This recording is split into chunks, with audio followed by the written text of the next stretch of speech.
तो खान साहब, ये जो रिसेंट अभी दो स्पेसिफिक कंपनीज, जो एक बड़ी पेट्रोलियम कंपनी टोटल और एक बड़ी टेलीकॉम कंपनी टेलेनॉर, जिस तरह से इनके एग्जिट हो रहे हैं पाकिस्तान से, इनकी तो इनके यूज़र्स भी बहुत ज़्यादा हैं, इनकी मार्केट भी बहुत बड़ी है, तो इनके पर जाने की क्या वजूहत हैं कि गवर्नमेंट इनको वो ईज़ प्रोवाइड नहीं कर सकी, या कुछ इन्वायरमेंट ऐसा क्रिएट कर दिया गया कि ये जाने पर मजबूर हो गए? इनके प्रॉफिट्स भी बहुत अच्छे थे, आखिर ये इतनी बड़ी बड़ी कंपनीज क्यों ऐसे इस वक्त अपनी बड़ी बड़ी इन्वेस्टमेंट को लेकर बाहर जा रही हैं? एक तो बात यह है कि मैं तो हमेशा पाकिस्तान की जो स्टोरी है, मोबाइल की, डेटा की, कनेक्टिविटी की, उसको एक अच्छी स्टोरी काउंट करता हूँ। हमने डीरेगुलेट किया, कंपेटिटिव बिहेवियर आने दिया, बट शायद हम तवातर से उस तरह की वेवलेंथ नहीं दे सके। वेवलेंथ कॉस्टली भी थी पाकिस्तान में, ये बात भी दुरुस्त है। फिर हमने डॉलर में उसके पैसे मांगे। मे बी ये वो चीज़ें हैं जिनको हमें पॉलिसी लेवल पर ईज आउट करना चाहिए था।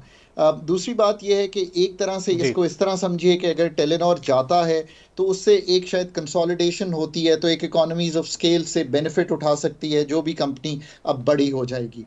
बट हैविंग सेड दैट, ये स्टोरी को में जाकर ज़रूर हमें जुजियात मर में देखना चाहिए, डेप्थ में, कि why is there such an exit. हमें उनसे पूछना चाहिए ताकि हम सीख सकें कि क्या हमने गलतियां की। अब हमसे मतलब है अथॉरिटीज़ को ये काम करना है, ये वो पॉलिसी साजी है जो करनी है हुकूमत ने, और ये जो हमारा रेगुलेटर है उसको भी उनसे समझना है। फॉर्मल इनफॉर्मल बेसिस पे जी। एक पर्चा लिखना चाहिए ताकि जो आने वाली टीम टेक ओवर करेगी इन अदारों में वो समझ सके कि ऐसा हुआ था, उसको ईज ऑफ कैसे करना है। जहाँ तक टोटल का ताल्लुक है, देखें, उसमें मेरी गुजारिश है कि पेट्रोलियम सेक्टर को डीरेगुलेट करना पड़ेगा आपको, क्योंकि अभी तक हमने बहुत स्ट्रांगली इसको रेगुलेटेड रखा हुआ है। हर 15 दिन बाद ये जो शोर मचता है, इन चीज़ों से निकाल कर इसको डीरेगुलेट, प्राइसेस को भी करना पड़ेगा, सेक्टर को भी करना पड़ेगा। ठीक है। अगेन इस पे एक पॉलिसी फ्रेमवर्क बड़ा क्लियर आना चाहिए। कुछ ठीक है। टोटल की ये भी बात है कि वो इसलिए गई है कि शायद ग्लोबली वो थोड़ी सी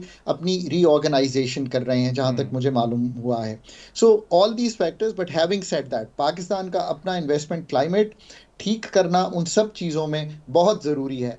और उसके साथ साथ सर्टन मैक्रो स्टेबिलिटी, और फिर जुजियात में जाके वो फंडामेंटल काम करना। ठीक अगर है। ये नहीं करेंगे तो back at the door of the IMF again and again.